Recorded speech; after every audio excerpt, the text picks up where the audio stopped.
Welcome to Freeform Radio on the Freeform Network. You can follow us at Facebook at Freeform Network, on Twitter under FFR Podcast. Remember to send your questions, suggestions to ffnquestions@gmail.com. Freeform Radio is live. I'm one of your hosts, Andy, here in Chirac, I guess, in non-constant raining, and we have Danny. Yes, sir. Back here, not in Chirac, probably the suburbs of Chicago. But yeah, close enough, I guess. Close enough. And we have Noel.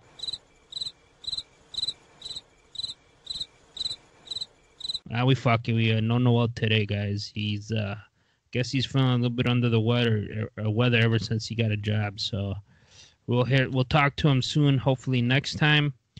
And we're back in Adam. We're trying to catch up after our Memorial Day, and Danny seems to, and it's the Memorial Day holiday didn't slow you down. I see you started binge watching X-Files again, and does it hold up? What are your thoughts? Is Scully still hot all these years later? Well, yeah, it's probably my like third go around on watching the show, and I'm barely. Yeah, like the third time watching the whole thing from start to end. And yeah, man, I haven't watched it in quite a while. It's been quite a few years that I've seen the first season. So I was afraid that when I watched it, it was gonna be like Twin Peaks kind of shit, where you watch it and you're like, man, this graphics look terrible. It's 4:3 pan scan, it's not widescreen, I was afraid of all that stuff. So let me ask you this first. So on what platform are you watching it on? DVDs? Are you streaming it? Or you found a website? We need the particulars, the specs here.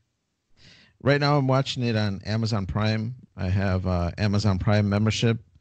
So I was kind of looking for something to kind of fill the need, since me and Alana have a show that we watch together, but she wasn't around and I needed something to watch by myself. So flipping through back and forth and ran across X-Files, and I'm like, you know what, man, this was an awesome show back in the day. Even the second or third time I watched it all the way through again. Let me start it up again, and maybe I'll just do busy stuff in the background. I don't have to watch it intently. And I started watching it, and man, it still kind of holds up, man. The quality of the video still holds up. All the audio still holds up. The story was still cool, man. Even though I knew what was going to happen, it was still awesome to watch again. But as far as your question as Scully, man, I don't remember her looking this ugly in the first season, man. She looks older in the 90s, right, than she does now. Yeah, I think it's because, she had a more natural look, and now she kind of puts a little more makeup on. So she just looks different. She doesn't look ugly, but she just looks different. She looks, not like I remember her from the last few seasons. HD, like remastered ugly, or just naturally she just ugly? Or that's one of the things I want to ask you. Is this the remastered version, or this is just like 4:3, throw it up there and watch it? I mean, it was displayed in widescreen, but I don't know if Amazon Prime just puts everything into widescreen regardless of the format that it was aired under. So that I'm not really sure. But I kind of recall the first couple seasons were 4:3, and then they switched over to widescreen. But maybe I'm thinking about it incorrectly. I think the ones they did the last 5 years, those 2 seasons, the relaunch ones, I think those are in HD. I don't remember any X-Files being in HD. But what about widescreen? I don't think it was. It might have. Maybe the last seasons might have, but man, I don't recall. I haven't seen it in so long. Maybe I'll start watching it, but I don't think it was in widescreen. Well, Amazon Prime is broadcasting on my widescreen, and it doesn't look bad, like I mentioned, man. watched the first pilot one where Scully comes in and they're like, we want you to spy on Spooky Mulder and try to debunk the X-Files.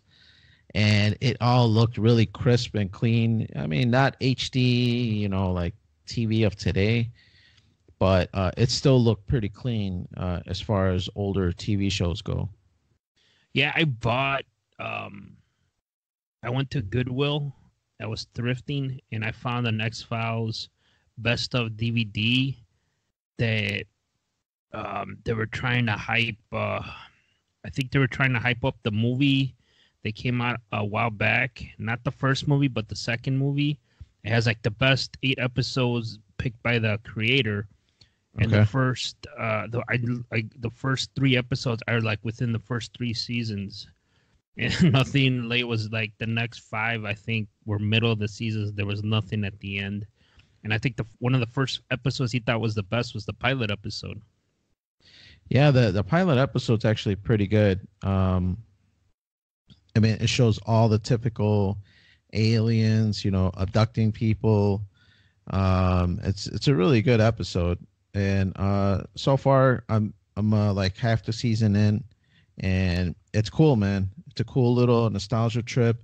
I gotta admit, sometimes I do kind of wander off and checking emails or doing whatever, so I'm not watching, on the edge of my seat because I kind of know what's gonna happen. But it's cool to rewatch it, especially because I really had a fondness for X-Files. It was actually a TV show that you got me into, Andy. I remember back in the day we were working or whatever. I forgot where we were working at the time that X-Files was, 2-3 seasons in. And you were telling me how you were recording this TV show, X-Files off the, Fox or whatever, off the TV. Is that FX? Was it FX? Okay. Yeah. And you had these VHS tapes with, season 1, 2. I think there were like 2 seasons in or something like that. And you had cut out the commercials in your recordings, and it was just straight X-Files. And you're like, man, you gotta watch it. You gotta watch it. You just kept trying to sell it to me until finally I was just like, all right, man, borrow me these VHS tapes. For you guys out there, these are old tapes that we used to record stuff off of TV. Yeah, you fucking millennials. Yeah, if I have to explain it, But it was cool, man. Ever since the start, when I popped in that first VHS tape, it was just awesome, man. It was an awesome TV show. And it kind of scratched that itch that I had, the paranormal, the government, the UFOs, the conspiracies, and it just did all that, man, all that cool stuff that I was into when I was a teenager. So it was just awesome, man. And it really, I remember binging your tapes, and it was just like one after another. I was just cracking them out. And then finally, when I had caught up to what was live, it kind of sucked because, I had to watch it, and wait a week to see the next episode, and then wait another week for the next episode. But that whole time that I was catching up, man, it was awesome. It was my first experience with binge watching before streaming TV was even invented. Yeah, we have to give credit to my sister, because we were going out. We would go out to party, do our fucking thing as teenagers, and she stayed home because X-Files was on, for a while, was on Friday nights, and she was always watching it. She's like, you need to watch this, you'll like it. I'm like, man, fuck that nerd show. I'm going to go get my drinking on and house partying on. And then the episode that did it for me was the Cancer Man episode, where they explain his origin. I think it's about the 4th or 3rd season in. And that episode, just like, man, I've never seen this shit before. Like, I like all that conspiracy stuff. And that's the one that hooked me in. And I started watching them because FX at the time was around, but they rebranded it to have more like dramatic shows and like cool reruns like NYPD Blue and X-Files and all this other stuff. And so I had my VCR, bought a bunch of blank tapes, and I just started recording them because they would show them in sequence on like these long blocks. That's how I was able to record them. And again, it was pretty cool. I know I was bugging you to watch it. It's like it's kind of weird, but overall, it was pretty. I mean, I'm glad I watched it. Even the movies are good, and it was our first foray into like binge watching it in mid '90s style. Right, right. No, it was totally something unique and different for me. And I really got infatuated with it. I mean, so much so that we even went to like one of the first conventions. I mean, we really didn't go to too many conventions except an odd end, like Lowrider Show or a World of Wheels. But this was like the first like convention where there was like super nerds and like the fandom of all the People people who out didn't there. shower, man. Yeah, yeah. Some people that didn't know how to use deodorant and stuff like that for sure. But No, that's her fans too, man. But yeah, that's right. We went to their one of their conventions. They were hyping up for the first movie. right. Right? Yeah, that's right. I remember that, and that was in downtown Chicago. Yeah, I think it was McCormick Center, I want to say, but I Yeah, don't quite remember. yeah, that was pretty. It was a pretty good. Yeah, that's right. We remember there's a picture of us floating around. We took a picture in Mulder's office. You remember that? Right, right. We're sitting by the desk, and it's me, you, and David, and we're just hanging out there, at the pride and true of Mulder's desk with the pencil stuck on the ceiling, and just all the posters in the background. I believe, and the truth is out there, and all that stuff. It was just an awesome thing to go experience, and I gotta say, man, maybe it kicked off all my intrigue into other conventions because shortly after that, I started going to more comic book conventions. I started becoming more of a fan, and maybe I had more expendable income at that time because I remember actually participating and going out there instead of just being a participant at home and just watching on TV.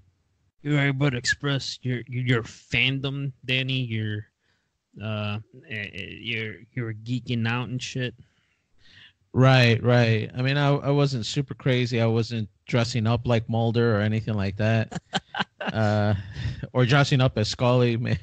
Nowadays, It's cool now, man. Don't worry about right that. nowadays. But I wasn't going that nuts. But it was definitely a different experience, and it was one of the first recollections that I had of something like that, where I'm like, I wanted to consume everything that this product had to give me, and it was just awesome to be able to go to that convention and then just be able to branch off to other stuff after that. Like I mentioned, World of Wheels. We started going to lowrider shows a lot more, and just doing a bunch of crazy stuff and going to a bunch of conventions on stuff that we kind of enjoyed. Wrestling conventions and a bunch of other stuff. Man, it was one of those times I remember in my It was youth. It was a gateway to other. It opened doors for other things like conventions and so forth. Right, right. Because before that, I had never gone to anything like that. So I had never experienced anything like that. I had just lived in my little four walls here, wherever my parents would take me. Burger King to get a Whopper, and you never knew there was a Wendy's because my dad never took me there. So you never knew about it.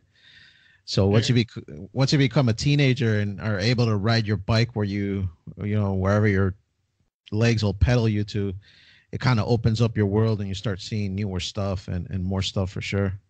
The first thing I know, talking about conventions, it was your older brother. He had a poster signed by the original Darth Vader, from the Empire and Star Wars. And I remember asking him, "Where the fuck did you meet Darth Vader?" And he mentioned he went to Wizard World when it initially launched or something.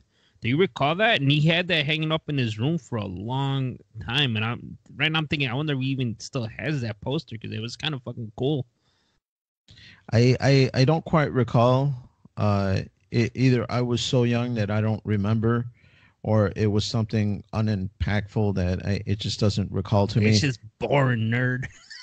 Or maybe I didn't even go. I mean, I'm assuming I don't you remember. didn't go with him. I know, seeing that poster and it said prowess or whatever, the guy signed it. And I have an autograph from him from an action figure, but he's the one that first. The one of the reasons I got it because your brother had it, and I'm like, I want that. But it was like a huge fucking movie poster. But I thought I'm assuming because I know he's an artist and he draws comics, so I'm like maybe he went before any of us. He never really talked to me about it. Right. I never really asked him about it, but yeah, man, it's cool to go do stuff like that. I don't really do anything like that anymore.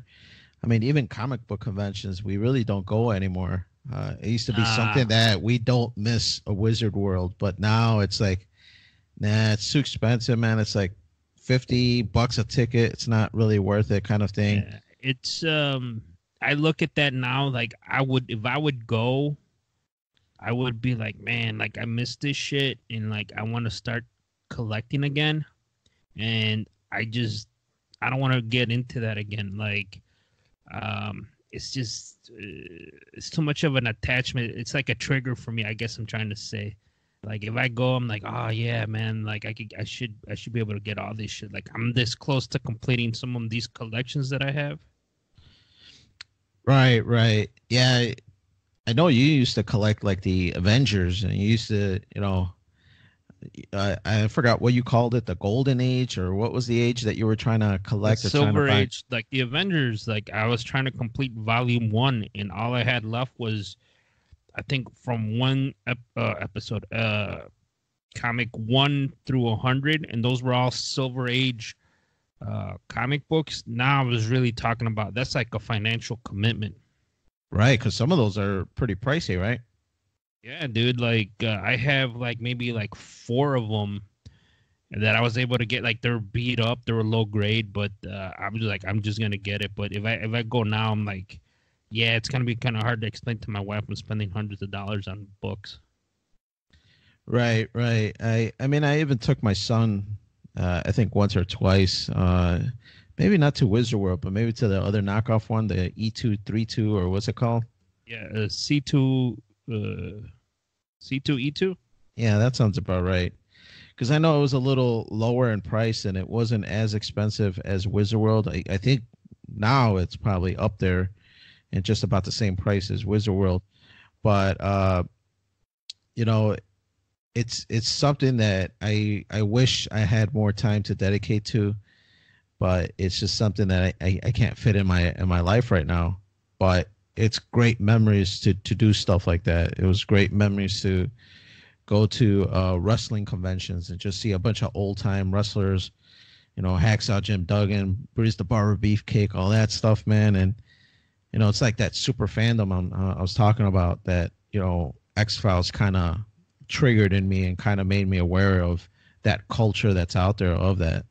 Well, let me ask you this. You're talking about memories. Now you're watching, we've kind of discussed this in the podcast more in the past. Series now, they don't go like those 22 to 25 episodes in the season. They're like condensed. They just give you all meat, no filler, like 10 to 13 episodes.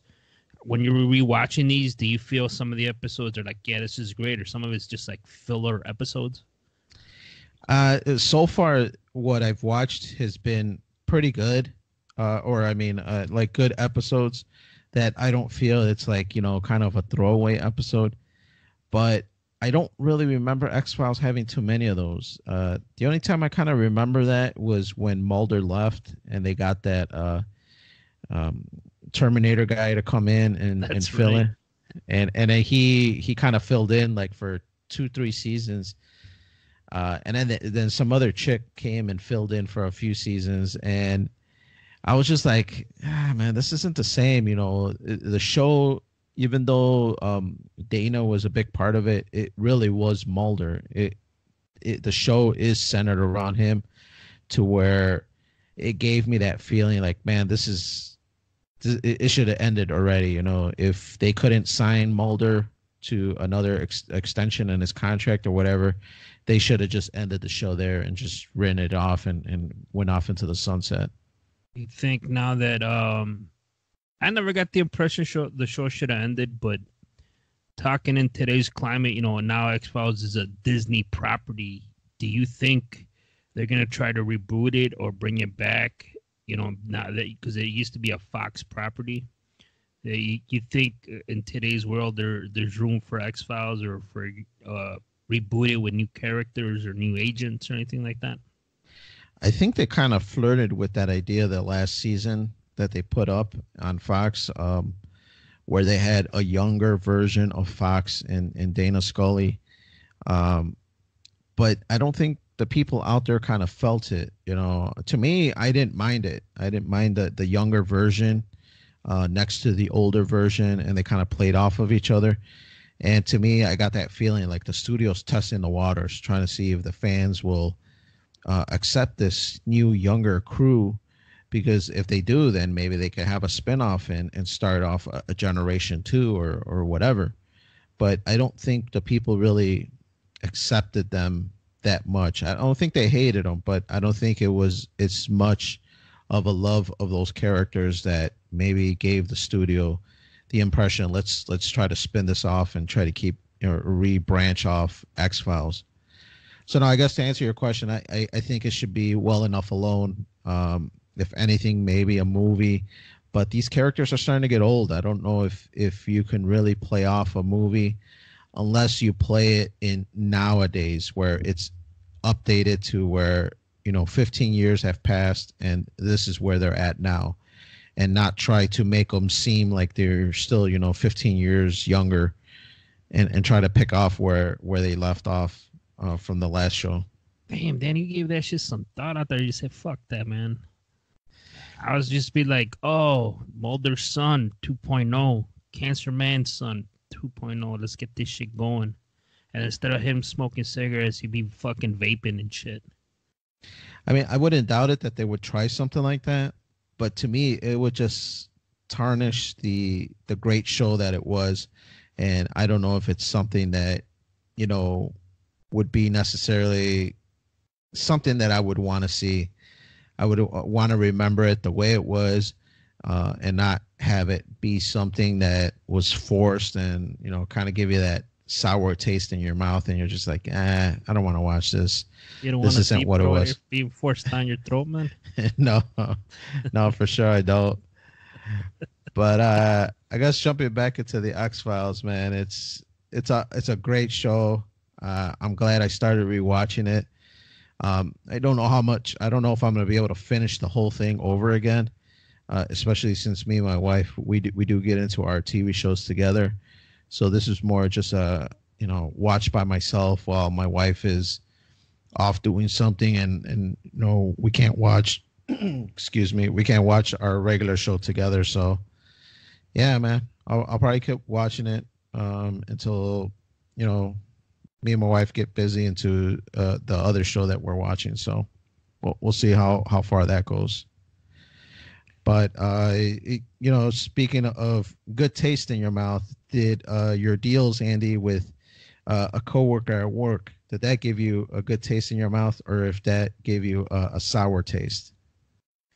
Man, I don't put nothing in my mouth, man. If anything, they're putting my shit in their mouth. But, yeah, I kind of talked about it in a previous episode. So there's a guy at work. He's like a wheeling and dealing. He sells a lot of crap. Crap, I guess. I bought a couple things off of him. And I was talking to Noel, like, I don't know. This could end kind of badly if something doesn't work. And just to recap to everybody, you're talking about buying stuff or rebuying stuff off of coworkers at work.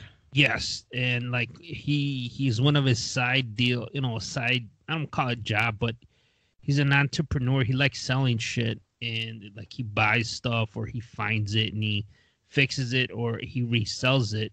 And he's been doing it since I've been working with him. And I was like, in the back of my mind, I'm like, watch this shit like not work one day, and it could turn into a bigger issue, And I'm like, man, is it worth it? Like, dealing with this shit. So long story short, he was trying to sell a wine fridge.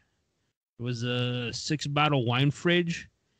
And I was like, I don't need that shit. I'm like, yeah, send me pictures. I'll like indulge him. He was trying to sell it to me. He's like, oh man, it's gonna be cheap. So he sends me the pictures. I send them to my wife. She likes wine, and she's like, oh, is it gonna be free? I'm like, nah, I'll see how much she wants. She's like, I guess we could get it. But I don't want it. She's like, I don't want you to pay like crazy money. I'm like, I'm not gonna pay crazy money. So I was trying to get this package. Remember, he was trying to sell you that TV, Right. right? So he was going to me at like at first I go, so how much do you want for the fridge? And he's just like, oh yeah, man, I'll give it to you cheap. I'm like, dude, I don't really want it, but what are you looking at to get? Like, you pick the price. I didn't make no offer to him, and he said $15, and I'm like, oh okay. I'm like, let me talk to my wife. I'm like, how about this? I go, throw in the TV and the fridge, give me everything for $20. And he was like, nah, give me 25. Give me 25. He kept saying 25. I'm like, nah, I don't need all that shit. Just, you know what? I go, sell me the fridge for 15 and we got a deal then. And then he goes, come on, man. Like, get it everything for 25. I'm like, nah.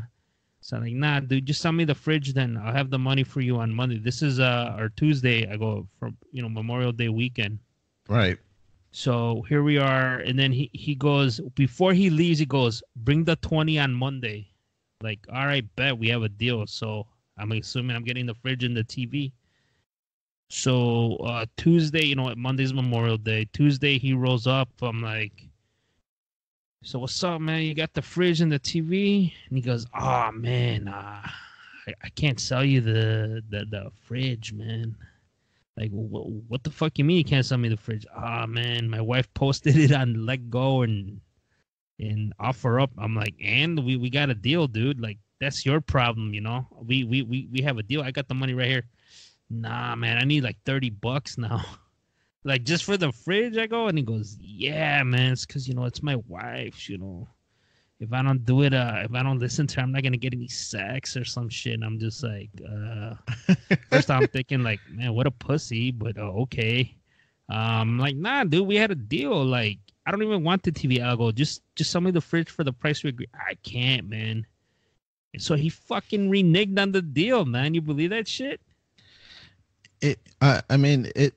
I know who you're talking about at work, and he does seem like he does sell quite a bit of, refurbished or gently used items. So, some of those are at a good deal. And to be honest, when he showed me the pictures of that wine cooler, I even joked at him and said, whatever Andy's offering you, I'll give you $5 more. Kind of like, I wouldn't mind getting this fridge. It looked pretty cool, It was actually nice, yeah. And knowing the pricing that he, I didn't know the price at the time that I said that, but knowing the type of pricing that he gives you, I was kind of assuming like $20 for it. So it's kind of surprising that he would back off of that, especially with that being his like little side business that he's starting up. I would think he would honor the price, or at the very least go like, all right, I'll honor the price and I'll eat the cost with my wife, and then tell his wife, yeah, I got $30 off of him, baby. And then he pay it out of his pocket and give it to his wife. His wife's happy. You're happy. His wife's like, get on your knees, dog. And him go on his merry way and continue any kind of business arrangement that he would have in the future with you or to anybody else. Dude, a deal's a deal, man. Right. But to kind of go back on it, to me, that would leave me with a bad taste. And I would just be like, nah, I'm not doing this again. I'm guessing like his wife is like, because he sold me a patio chairs and an umbrella and a grill. He sold me all this for $40, and I never offered any money, dude. I always tell him because my deal is when people are selling you shit and they tell you how much you give me, I'm gonna lowball the shit out of you because you're asking me. All right, that's my little philosophy for negotiating. Just fucking lowball the shit out of them. because I'm like, you always tell them, you're asking me, dude, what I'm gonna pay. So that's what you get. But I asked him, what do you think? And he kept fucking thinking, and I think he was picking. He said $15. So he probably told his wife, like, I sold the fucking fridge, $15. She's like, what are you, stupid? Like, do you see how much these fridges go for? Yeah, they're like 100 plus change. Yeah, they're like, the cheapest one I found was like $120. Right. So I think she's like, you get like $50 for this. And he was just like, oh shit. And I think his wife's like, you're a fucking idiot. Like, you already undersold like the chairs and the fucking grill. Like, now you're giving them more shit. Like, what? Nah, like, you ain't doing any of this shit. And I think that's what happened. And he didn't have the balls to say, like, well, I already struck a deal. And I went on OfferUp and I found it. They want 50 fucking bucks for the damn thing. Oh, that's how much they have on it? Yeah. And I messengered his wife. I told her $5. She didn't respond. No, man. To me, your word is as good as your word, man. You say something, you got to follow through. Even if you don't like it or you have hindsight afterwards and you're like, damn, I shouldn't have really done that. You got to be a man of your word, man. You got to keep it up. You got to keep up with it. So that's what I'm saying. Like, now my thoughts on him, about his character have completely changed. And I'm like, I'm not pissed off, but I'm like, it's like, 15 fucking bucks. I'm like, oh, but the overall, it changed my perception of him, and not for the better. And I'm like, all over fucking $15, right? And it's like something so petty and stupid, but now I'm like, oh, this guy's like I'm not gonna trust anything. I'm like, to buy shit, and so I'm like, I'm not gonna buy shit from him anymore. Right. I mean, I probably wouldn't either, even though, like I mentioned before, he does seem to give good pricing. He has a 55-inch TV for sale right now, Danny. Oh, does he? Yeah, it's a smart TV, man, 4K. What kind of fan do I need to be? Because I saw that other TV he was selling. You had to be a Seattle Seahawks. I think this one has a Green Bay Packers sticker on the side. Hell no, I'm not buying that shit. So he was trying to sell that to Paul or another co-worker, and I kind of told Paul what happened. He's like, I don't even want to deal with this shit no more, man. So yeah, that's my story. So now I'm like, I think less of them, and I'm just like, annoyed with them, and I'm just like, something so petty. But I'm like, dude, that just shows to the person you are. Like, I want to say we're like fucking friends, but we're co-workers, and like, I've given them money, for we agreed upon shit, and I'm just like, nah, it's just like, it just changes the way I think about them. I mean, it's kind of like you had mentioned a week or so ago, or the last podcast. I don't remember when you brought it up, but you kind of had preparations to this as that it might be something that would happen, and where you would get burnt. And now that you have this, burnt taste, how do you handle that with a coworker that you have to see daily at work? How do you do that? So, yeah, man, it's tough. It's tough with coworkers. I try to be friendly with everybody, but business is business. As soon as money's involved, it's something where it's very delicate, and you really gotta honor your word if you're gonna do anything like that, for sure. Friendly, man. You ain't friendly with me at work.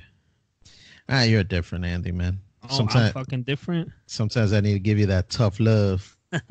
There's other people you need to get a tough love in that office. Right. No, for sure. But I try to be friendly and cordial with everybody. Even though there's some people that get on my nerves or whatever. That there might have been issues in the past.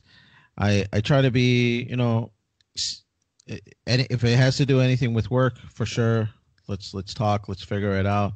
But if it's something personal, like the guy's asking me, how I'm doing, what am I doing for this and this, if I don't really get along with the person, I might just be a little short and give them the hint that, I don't really want to talk about this. Yeah, so you guys out there, let us know if you've had deals gone bad or somebody actually just fucking renege on that type of deal where like you guys agreed upon price and he comes back to you, oh, I need more money. Send us your horror stories or whatever stories you have to ffnquestions@gmail.com. We could do it Is at the next mail call or something. is that slang renege or is that an actual word? That's an actual business term. Is it? Oh wow. Yes. The first time I heard that, I'm not going to lie. That's the only reason I know about that word. In 1990 Bulls, when Horace Grant left to go to Orlando, you remember that?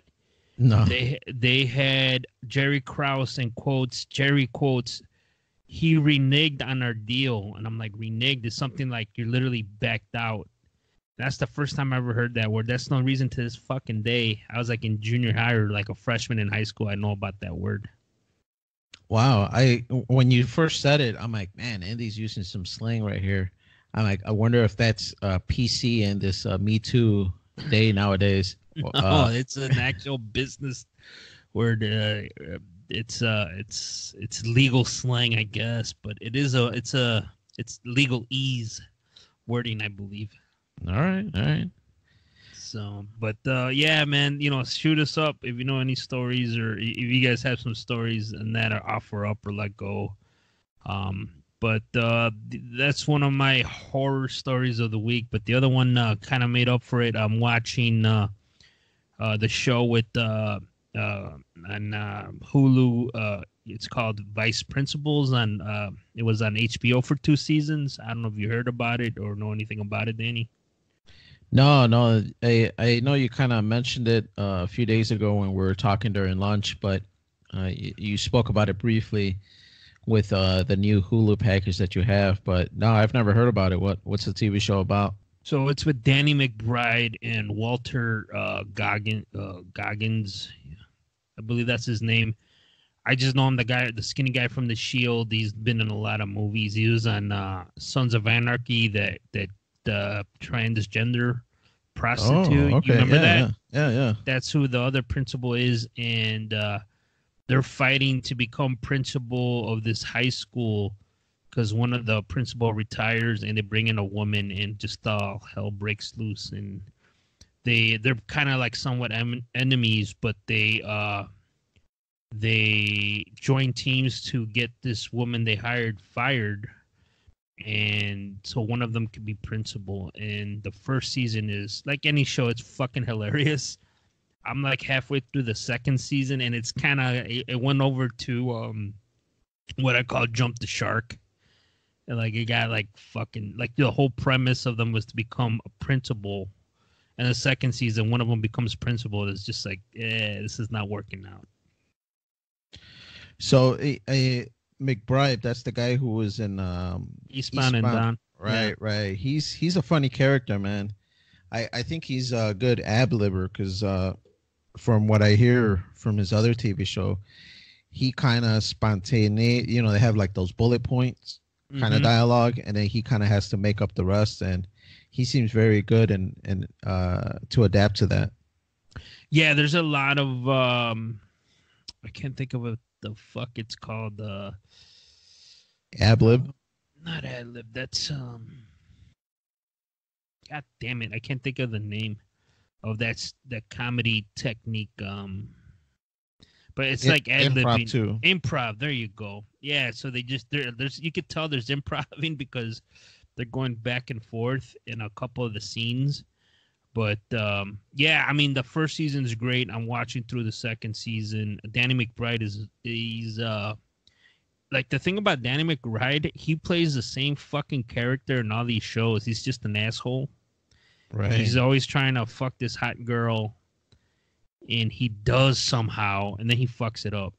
Like that's one of his like little personal shit, and he's fucking great at insulting people and cursing up a storm and telling kids to fuck off and shit like that. But the way they get the principal the principal fired is hilarious. I don't want to spoil it too much, but let's just say she pisses on a cop car. It's fucking hilarious. Wow. Yeah, no, I really liked his other show, Eastbound. Down and Out, or I forgot how it goes. Eastbound and Down. But right, where he's a washed up pitcher, and it's a really funny show. So I'm sure this show, especially with the guy from Shield, he's a really good actor, and he was really good in Sons of Anarchy, and he's been in tons of things. Been in Marvel movies and the Hateful. He's been with Tarantino. He's been all over the place. But yeah, there's a scene where in Vice Principals where Danny McBride is substituting for a teacher, and the students start insulting him. They ask him, "Did you even go to fucking college?" And he went to some like online university, and he starts fucking cursing out like these what's the name of kids who are not your average classes, like honor classes, right? Is that what it's called? I don't even remember. Yeah, I get what you're saying. So they're in honors classes, and there's like, I got accepted to Duke, and he's like, yeah, well, congratulations. Are you gonna go fucking rape black women now or some shit? Like he says some fucked up shit, and the kids just all shut up and take it, and it's just your typical Danny McBride character, which is I mean, I highly recommend the show. I mean, and the best part, the episodes are a half hour long, and they're not no crazy like 27 episode run. It's like 10, I think 9 or 10 episodes, and it's 2 seasons long. So I'm hoping the second season, like I said, I'm halfway. It has like it tides up everything. It wraps up everything nicely, because I hate when shows don't do that. Right. So is this a show that's still ongoing, or it finished at 2 seasons and it's not going to be back? It's finished on 2 seasons, because on the commentary on Hulu it says on the header for the last episode on season 2 says series finale. Doesn't even say season end. It just says series finale. Oh, okay. Yeah, so I guess they didn't get an extension on there or bought out for another season. I think they kind of knew it was kind of hard for them to. I think it's that them type of shows. It's like a niche fan base that watches it. Like I like shit like that. Like my wife would never watch anything like that. It's too much cursing. It's too like mean comedy. I call it mean comedy, where they just insult people. They barrage people. And it's fucking hilarious and shit. To me, that stuff is like funny as hell. And my wife doesn't like any of that. Right. I mean, I could take for a little bit, but your wife's right. Sometimes it just gets a little mean spirited, and I try to kind of stay away from that negativity a little bit in my life. But it's funny to watch on occasions, but once they just keep riding, and this is just the same thing over and over again, it's just like, all right, dude, we get it.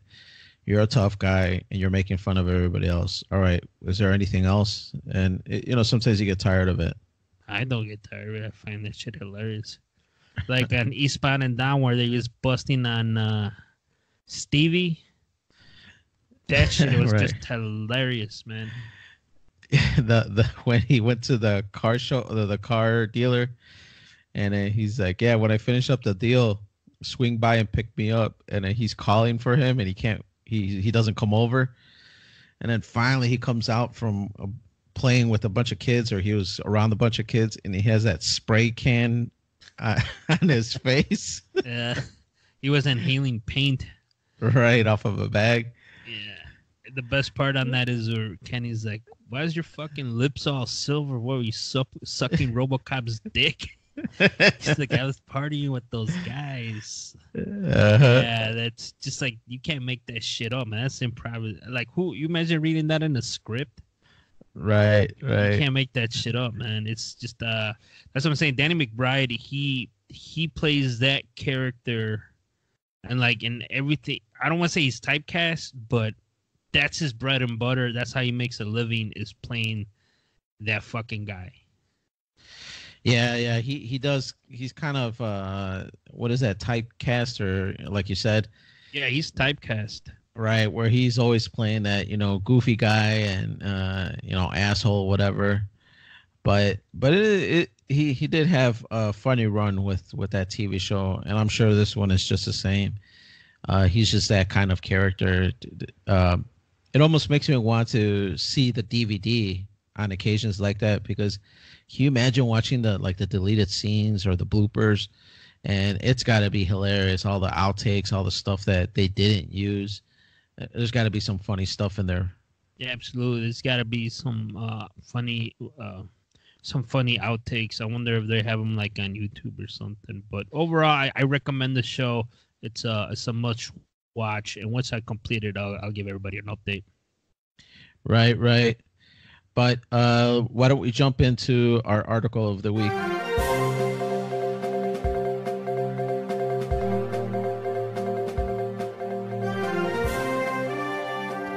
And our article for this week is something politicians want us to get into, and that's into giving them more money, Andy, because they're trying to pass this new tax, or they're finished passing this new tax for PlayStation, because they were the only ones that were kind of holding off.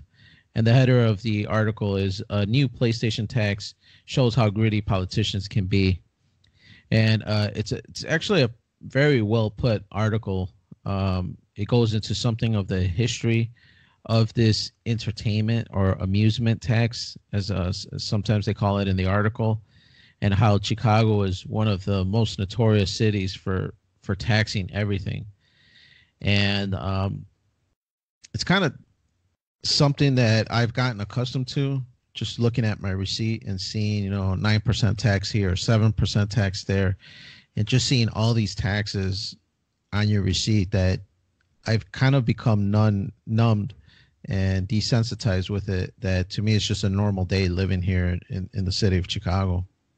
So yeah, let's clear it up a little bit. In the city of Chicago, there's an amusement tax, which you grew up with. I mean, when the amusement tax is wide ranging. It's like when you go to the theater, when you go to a baseball game, when you go to a comedy show, strip joint. Strip joint. I don't know about the strip joint, but possibly. That's entertainment. If they have a ticket for you to enter, then yeah, there is this entertainment tax. So that's or amusement tax. I apologize. So they started going after what they consider the amusement tax was the streaming services like Amazon Prime and Hulu, Netflix, stuff that you purchase on your PlayStation, Xbox, and Apple. Anything that you download for entertainment or amusement, they put a tax on it. And I think the article states in Chicago it's 9%, right, Danny? Right. Yeah, so that's what that's all about. And the article goes in depth about how broke the city of Chicago is. Right. With the huge deficit that they have, even with this tax, it's not going to nearly make up for what they owe. But it sounds like the reason why the former Mayor Emanuel was really pushing for it was to compensate for paying for some of his extra cops that he wanted out there in the streets, which, it's a good reason to do it. But I'm sure there's other areas that you could trim back some of the budget to pay for these police officers where you don't have to charge for streaming services. And it looks like other places have a similar tax, but PlayStation was one of the only, gaming consoles that was holding off and not accepting this new tax. But I guess they're finally giving in, and they're also joining the fray with Xbox and Nintendo. Yeah, kudos to Sony fighting them off for as long as they did. Ultimately, Xbox or Microsoft and Nintendo just caved in right away, but Sony fought them off, and then in November of last year they started implementing it of 2018. But this has been going. They fought it off for like 3 years. I think in 2015 is when they actually started enforcing this. Right, and it says something to the fact of this amusement tax now brings in $12 million annually to everybody that's billed within the city limits. So that's a huge chunk of money that's going to the city now. Yeah, it's like we could go on that this city of Chicago has a spending problem, and they tax us on a lot of things. I know this is so popular now. Our new governor, Pritzker, is applying, and I think he got it passed was for the whole freaking state now. So I don't think it's going to be 9%, but I read somewhere that his was going to be 7%. So I don't know if Chicago gets double dipped if you pay the city and the fucking state one. Right, and maybe even triple dip, because further down in the article it makes mention how Apple is actually fighting these taxes, these not only in the city of Chicago but in elsewhere as well. You know, these amusement taxes and cloud taxes and stuff like that. Their basis of fighting it is that in 1998, Bill Clinton signed the Internet Tax Freedom Act, and I guess it's something to the fact of if you're being taxed by Comcast or whoever your internet provider is, you can't be taxed again on top of that. So since you're already paying for a service, you can't be taxed on top of what that is already. So I don't know if that makes much sense to everybody out there, but like if you're paying your electricity bill and you're being taxed by ComEd, you can't be taxed by an additional company that is tethering off of that service and charging you a tax for that as well. So with all that being said, we're being taxed. Is that going to limit you to subscribing to this shit, Danny? Because you're a PlayStation Network, the member thing, right?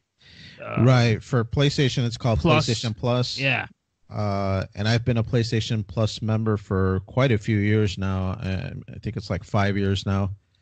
And I really don't have plans to remove it. It's just a benefit that I have in the background that allows me to play online whenever I feel like it.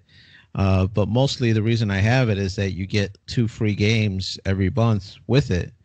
So it's something that, you know, if the game interests me, the free game, then I might download it onto my ribbon for the PlayStation homepage. And if the feeling arouses me, and I go and play one of the free games. So just for that, just because it's a minuscule price, I think it's like $10 a month.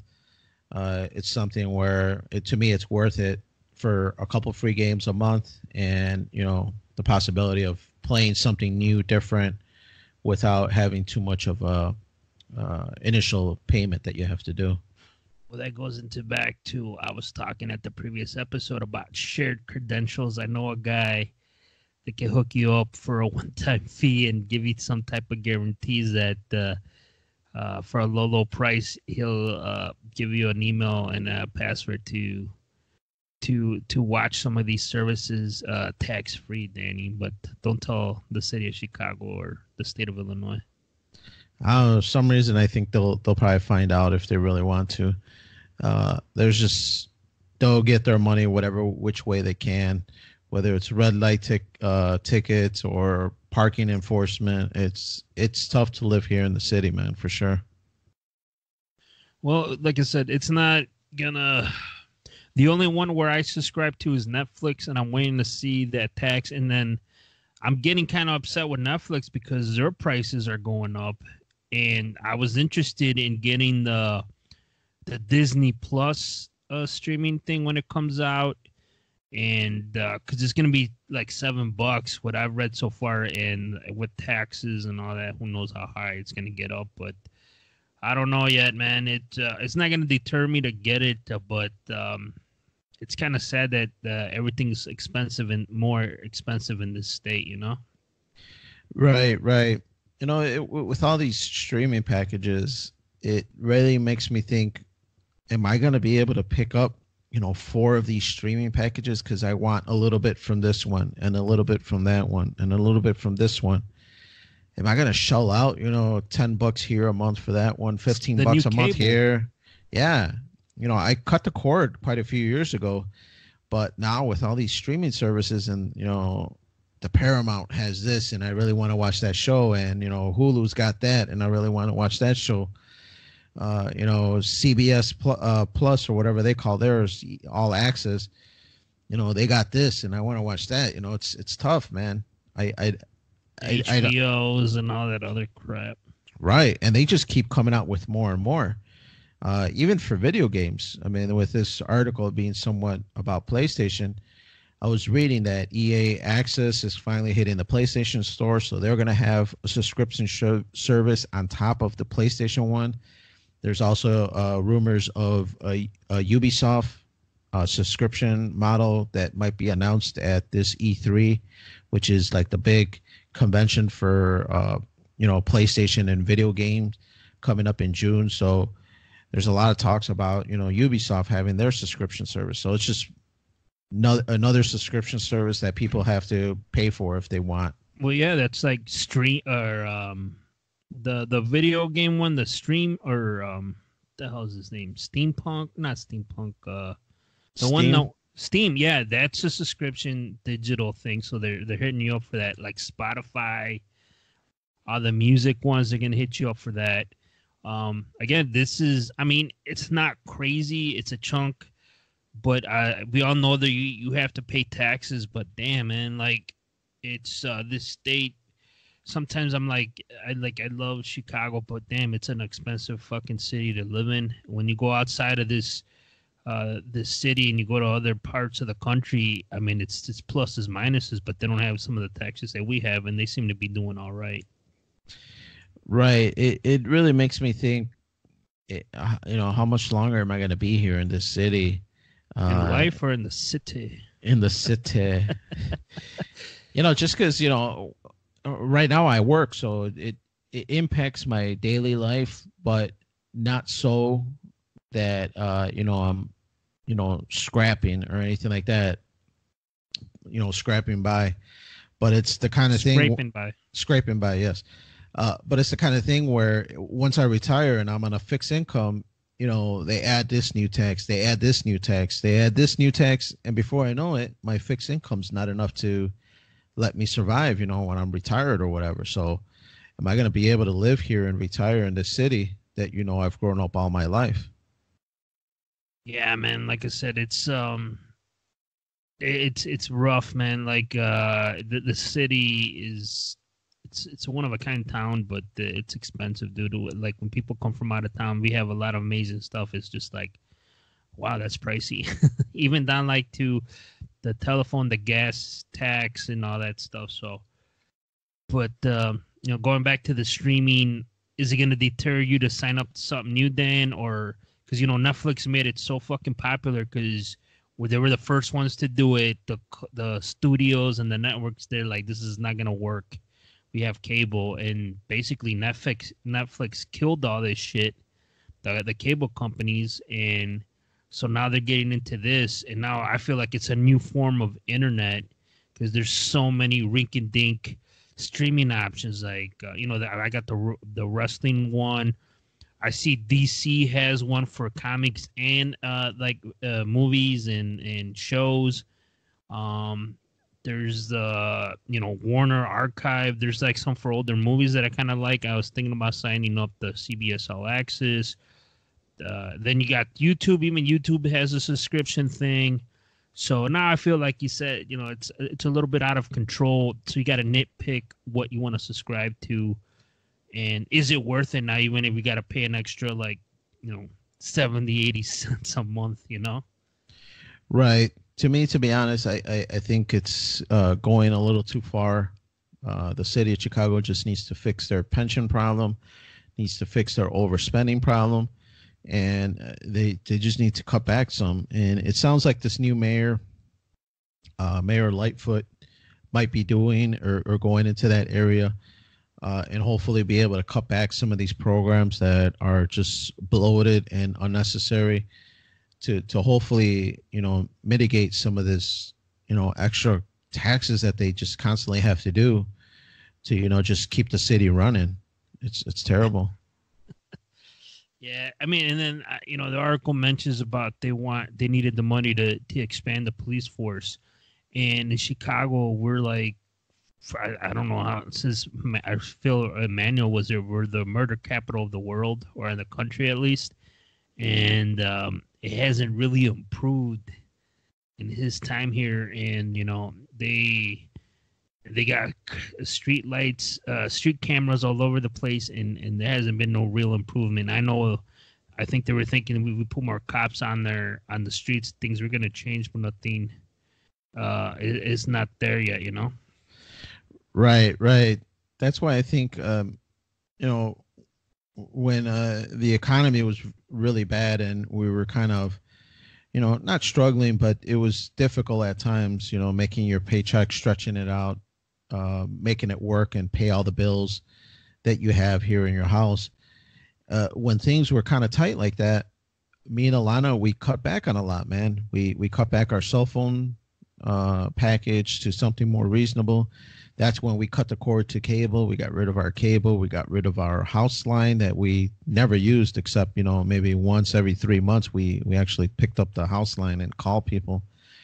And just stuff like that, man. Just little by little, we went through and whittled away some of these extra stuff that is just not necessary, and it's things that you can live without. And that's what the city of Chicago needs to do, man. They need to kind of cut back some of this unnecessary stuff. It's stuff that, would be good and it'd be nice to have. But when what you have coming in and what you need to pay out is not matching, then something's wrong. And you need to start by cutting back some of the stuff that you're used to be able to try to balance that a little bit more and be able to, try to get your head above ground a little bit. Hell no, man. I need my steak and caviar, my Cristal. Now, you said you can go to Aldi for your caviar, or who said that? Noel did on the last podcast?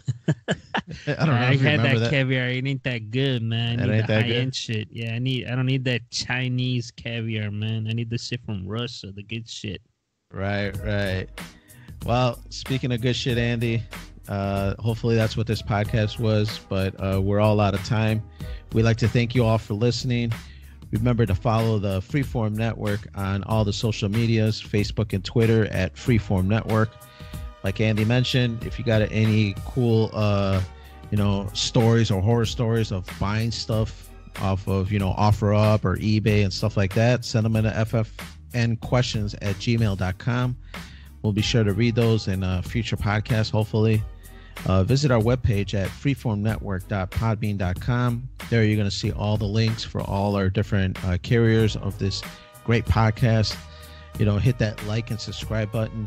We really appreciate it. I know sometimes when you get used to listening to the podcast, you forget to do that, but it really helps out our episode, really helps out our numbers. So please do so. We really appreciate it. But for Freeform Radio, I'm one of your hosts. My name was Daniel. My other host today was Andy. Don't tread on me, man. Less taxes. We're better off. Listen to Ronnie Reagan. He'll tell you all about it. Yeah, man. Less taxes for sure, man. That's definitely a good motto. But for all of us here from Freeform Radio, we won't tax you anymore. We will see you all next week.